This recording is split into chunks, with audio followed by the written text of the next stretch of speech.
আসসালামু আলাইকুম রহমাতুল্লাহ। আজ সকালে আমার ডেস্কটপে আমি গান দেখতে বসছিলাম। হঠাৎ করে খেয়াল করে দেখি আমার ঘড়িতে 10টা পার হয়ে যাচ্ছে।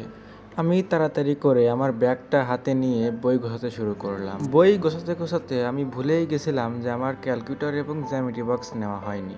সেটাও ব্যাগে তুললাম। যেই আমি বের হতে যাব তখন আমার মনে পড়লো আমার ডেস্কটপ বন্ধ করা হয়। ডেস্কটপ বন্ধ করে প্রয়োজনীয় সুইচগুলোকে বন্ধ করে দিলাম। এরপর আমি আর আমার বন্ধু দুজনে বের হলাম কোচিংয়ের উদ্দেশ্যে।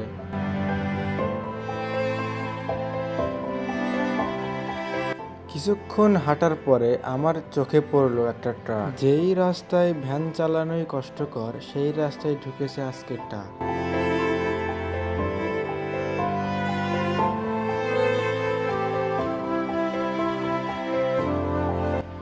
এইভাবে আরো কিছুক্ষণ হাঁটার পর চলে আসলাম আমাদের স্কুলের সামনে। এই বর্ষায় স্কুলের মাঠ একদম পানিতে ভরে গেছে। এবার আমরা আমাদের স্কুলে প্রবেশ করলাম। স্যার আমাদের অঙ্ক করে বুঝিয়ে দিলেন।